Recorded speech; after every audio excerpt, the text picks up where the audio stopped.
हमने आपके प्रचार की शुरुआत खुलदाबाद से औरंगजेब आलमगीर रहमतुल्लाह अलैह की मज़ार से की है, क्या कहेंगे आप? देखिए, अल्लाह के फजल करम से औरंगजेब रहमतुल्लाह अलैह, मैं हमेशा प्रचार की शुरुआत हमारे बादशाह औरंगजेब रहमतुल्लाह अलैह की ज़ियारत करके, उनको फूल गुलाब के चढ़ा के, उसके बाद मैं अपने प्रचार की शुरुआत करता हूँ।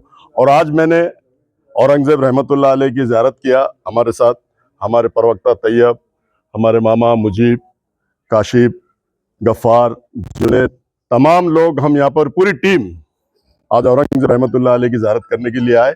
और बहुत अच्छे से ज़ियारत हुई, क्योंकि 50 साल औरंगजेब रहमतुल्लाह अलैह ने हिंदुस्तान पे हुकूमत की, और हमारे आदर्श है, हम उनको मानते हैं। इसलिए हम जब भी हमारा पर्चा भरने के बाद हम प्रचार की शुरुआत करते हैं, तो हम औरंगजेब रहमतुल्लाह अलैह की ज़ियारत करते हैं, और औरंगजेब रहमतुल्लाह अलैह की ज़ियारत करने के बाद ही हम प्रचार का शुभारंभ करते हैं, ऐसा मैं कहता हूँ। पूछो किसको क्या पूछना है। चलो, कोई क्वेश्चन? देखिए, आपके माध्यम से मैं शहरैन औरंगाबाद, मराठवाड़े और महाराष्ट्र पूरे देश को बताना चाहता हूँ, उसने औरंगजेब रहमतुल्लाह अलैह की बेहुरमती की। उसने बोला औरंगजेब रहमतुल्लाह आले गेले मेले, और मैं शिवाजी का मौला हूं। तो वो खुद एक बार चुनकर आया, 2 बार चुनकर आया, तीसरी बार गया।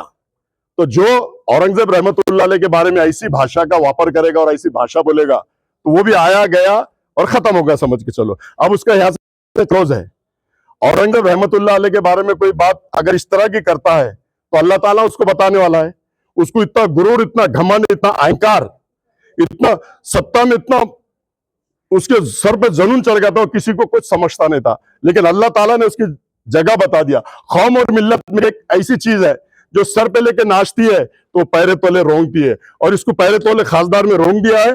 और अब मैं समझता हूं आमदार में भी उसको पैरे तले रोंगने का टाइम और वक्त और समय आ गया, और ये पैरों के तले रोंगे जाएगा, ऐसा मैं आपके माध्यम से कहता हूँ। प्रदीप जायसवाल ने कहा है कि हमारी सत्ता आने के बाद औरंगजेब की कब्र को यहाँ से हम उखाड़ कर कहीं दूर लेके जाएंगे। प्रदीप जायसवाल, उसका बाप संजय सिरसाट, या बीजेपी की सरकार हुकूमत है, किसी के बाप में वो दम नहीं है कि यहां से औरंगजेब रहमतुल्लाह अलैह की खबर उखाड़ के ले जाए। अफसर खान उसके सामने ढाल की तरह खड़े रहेगा, और किसी की मां ने वो दूध नहीं पिलाई, वो बच्चा इस धरती पर जनी नहीं कि औरंगजेब रहमतुल्लाह अलैह की कब्र यहां से उखाड़ के लेके जाए। अफसर खान करेगा, अफसर खान उसका संरक्षण करेगा। आपके माध्यम से स्पष्ट कहता हूं, किसी के भी बाप में दम है तो औरंगजेब की मजार तक आने की बहुत दूर की बात है, खुलदाबाद आके बताए, गेट बताए। अफसर खान ढाल की तरह, और अफसर खान की पूरी टीम उनका मुकाबला करने के लिए तैयार है। वो गेट भी क्रॉस नहीं कर सकते। औरंगजेब रहमतुल्लाह अलैह की मजार तक आने तो बहुत बहुत जन्म लेना पड़ेगा उनको, ऐसा मैं कहता हूं आपके माध्यम से। राव साहब दानवे ने अभी एक वक्तव्य किया है कि मैं शिवाजी हूँ, और अब्दुल सत्तार को उन्होंने औरंगजेब की पदवी दी है। और इसी तरह से जो राजनीति अभी महाराष्ट्र के इलेक्शन में चल रही है, आपको लगता नहीं कि औरंगजेब आलमगीर के नाम से या शिवाजी महाराज के नाम से वोटों का ध्रुवीकरण करने की कोशिश हो रही है? देखो, बीजेपी वाले और ये शक्ति कपूर, इनका ध्रुवीकरण करने का ही प्रोग्राम रहता है। लेकिन उसने ये सोचा था कि आदर्श घोटाले का मैं प्रोटेक्शन करूंगा, और मैं शिवाजी का मौला बोलूंगा तो हिंदू वोट उसको मिलेंगे। लेकिन उसको धूल चटा दिया ध्रुवीकरण करके। बार बार ये तुम बेवकूफ एक बार बना सकते हो, 2 बार बना सकते हो, बार बार बेवकूफ नहीं बना सकते। लोग, जनता बहुत होशियार है, और उनको उनकी जगह बताने का, चाहे राय साहब दानवे हो, चाहे गिरा हुआ खासदार हो, एनीबॉडी कोई भी हो, उनको उनकी जगह बताने का काम ये मेरे लोग करते हैं, ऐसा मैं कहता हूँ। मुसलमानों ने फॉर्म भरे और उनका कहना है कि भरवाए गए। ये देखो, अभी मोहल्ला पूरी मालूम मत लो, मुसलमान के 28 फॉर्म है, 23 फॉर्म है, और दूसरे समाज के 46 फॉर्म है। ये पुर्फगंडा करना, झूठ बोलना, मक्कारी करना इनके रग रग में भरा हुआ है। झूठ और मक्कारी ये लोग करते हैं, और इन्हों बोल रहे हैं कि इनके खिलाफ। अरे इनके खिलाफ क्यों? भारत रत्न डॉक्टर बाबा साहब अम्बेडकर ने हमको संविधान दिया, सबको लड़ने का अधिकार है, और इन्होंने तो अबू हाशिम के खिलाफ खड़े कर दिया। फारूक अहमद जो हमारे वंचित के नांदेड़ में लड़ रहे हैं, वहां से मोइन को खड़ा कर दिया। ये सिर्फ ढोल पीटते हैं, ये मुसलमानों की दिशा भूल करते हैं, मुसलमानों के दिलो दिमाग में ऐसे डालते हैं कि इनके खिलाफ। अरे ये मीर सादिक, मीर जाफर तो ये लोग हैं, पूरे हिंदुस्तान के अंदर जाके पूरे मुसलमानों को कटवा रहे, मरवा रहे, पूरे दिग्गज नेता को गिरवा रहे। आपने अभी देखा होगा, हैदराबाद में 4 मुसलमान खड़े थे, चारों को गिराने का इन्होंने काम किया।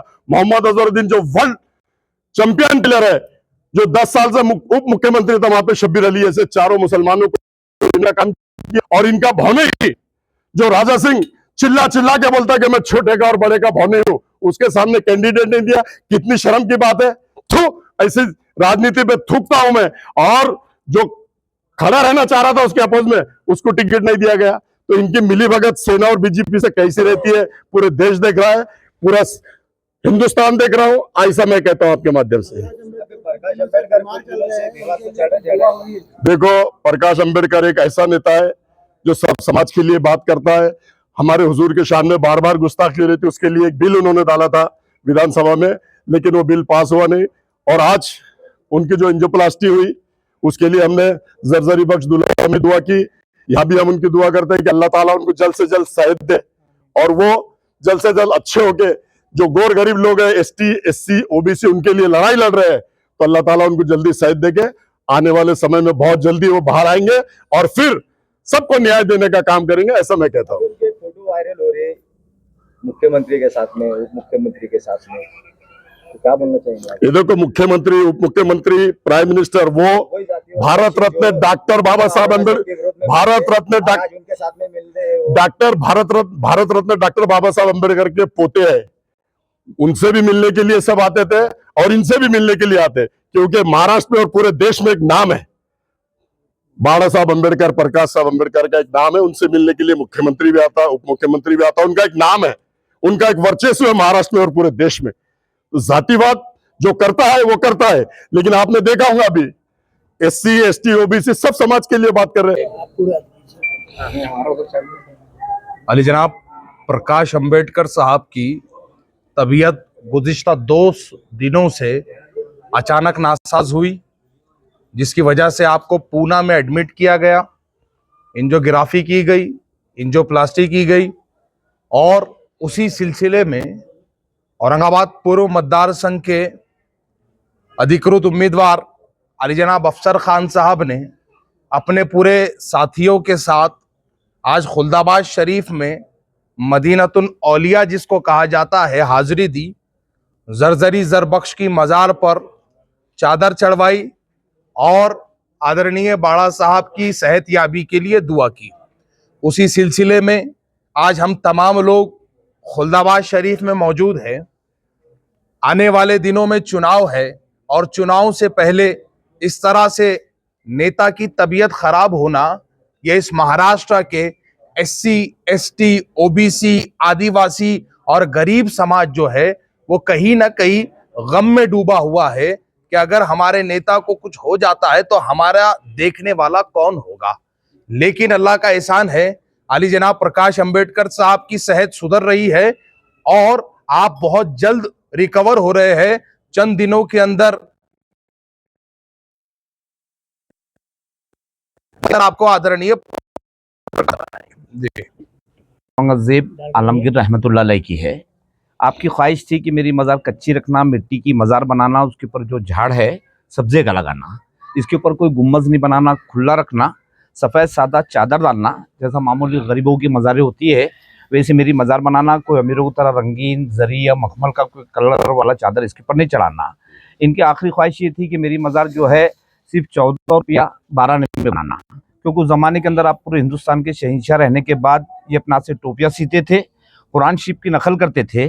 तो कुरान शरीफ की लिखाई का इनके पास 350 रुपया बैलेंस था, लेकिन आपने कहा था कि वो 350 रुपये भी मेरी मज़ार में नहीं लगाना, क्योंकि हो सकता है कि भाई मैं भी एक इंसान हूँ, मुझसे कुरान शरीफ लिखने में जो भी ज़ेर या ज़बर में गलती हुआ होगा इसका जवाब अल्लाह तबारक ताला के पास देना पड़ेगा। इसलिए सब पैसे उन्होंने गरीबों में और फ़कीरों में तकसीम कर दिए थे और अपने बड़े लड़कियों को ये वसीयत किए थे कि चाहे मेरी मज़ार कैसी भी बने, उसी 14 रुपये 12 जो टोपी सिलाई का है उसे में मेरी मज़ार बनाना, कोई हुकूमत का पैसे मेरी मज़ार के अंदर नहीं लगाना। अब ये जो मार्बल का जाली वगैरह चारों तरफ दिखाई दे रहा है, इसके पहले यहाँ पर लकड़ी की जाली थी, मिट्टी का फर्श था, लेकिन ये बाद में हैदराबाद के जो 7वें निज़ाम थे तो उन्होंने ये Lord Curzon viceroy of India के बहुत ही मजबूर करने पर 1921 में जाली वगैरह बनाती है। इनका असली नाम है अबुल मुजफ्फर मोहिउद्दीन मोहम्मद, लेकिन जब ये तख्त पे बैठे तो उनको टाइटल्स नहीं दिया गया था औरंगजेब आलमगीर। इनका जन्म जो हुआ था ये 1616 में पैदा हुए थे गुजरात यानी दाहोद में। इनका इंतकाल 1707 में अहमदनगर के अंदर हुआ। तो ये हिसाब से इनकी टोटल उम्र 91 बरस की हुई। 50 साल इन्होंने पूरे हिंदुस्तान पे हुकूमत की है। लेकिन यहाँ पर लाने की वजह ये थी कि बाजू में एक बहुत बड़े बुजुर्ग है, उनका नाम है हजरत ख्वाजा सैयद जैनुद्दीन चिश्ती रहमतुल्लाह अलैह, जिनको औरंगजेब ने अपने गायबाना उस्ताद यानी पीर माने थे। ये वजह से इनको औरंगजेब को यहाँ लाके मदफून किया गया। बहुत अच्छा, बहुत बढ़िया। मैं यहाँ का जो है 5वीं मेरी पीढ़ी है।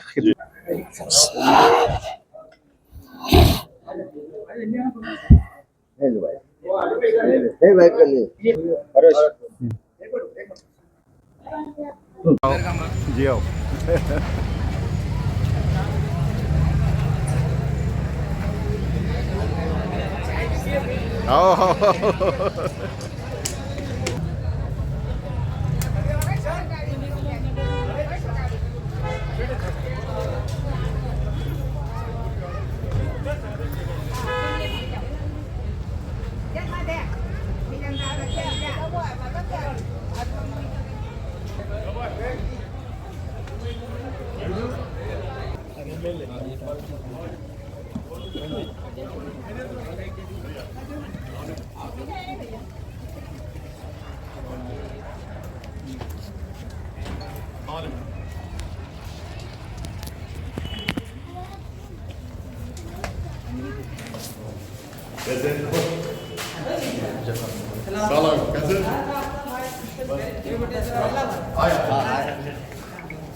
ऐसा आ जाओ अशरफ भाई, ऐसा आ जाओ।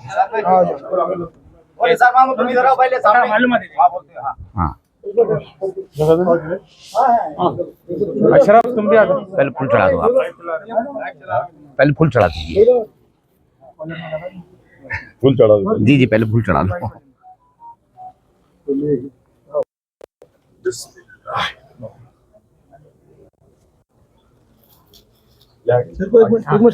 आगे सब चढ़ाओ। लाइट चढ़। देखिए अरे वो नहीं, वो चढ़ लाइट चढ़। जिसके हाथ में आ रहे वो चढ़ा दो। चलो ठीक है। ये जो आपको तो मालूम ही है। नहीं बोलिए। तैयार चढ़ाए नहीं ना। चलो आप चढ़ा लो पहले।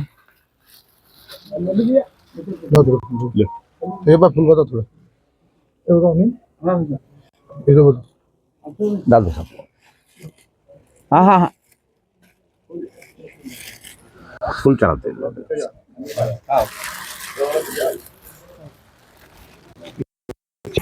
इधर ले लो।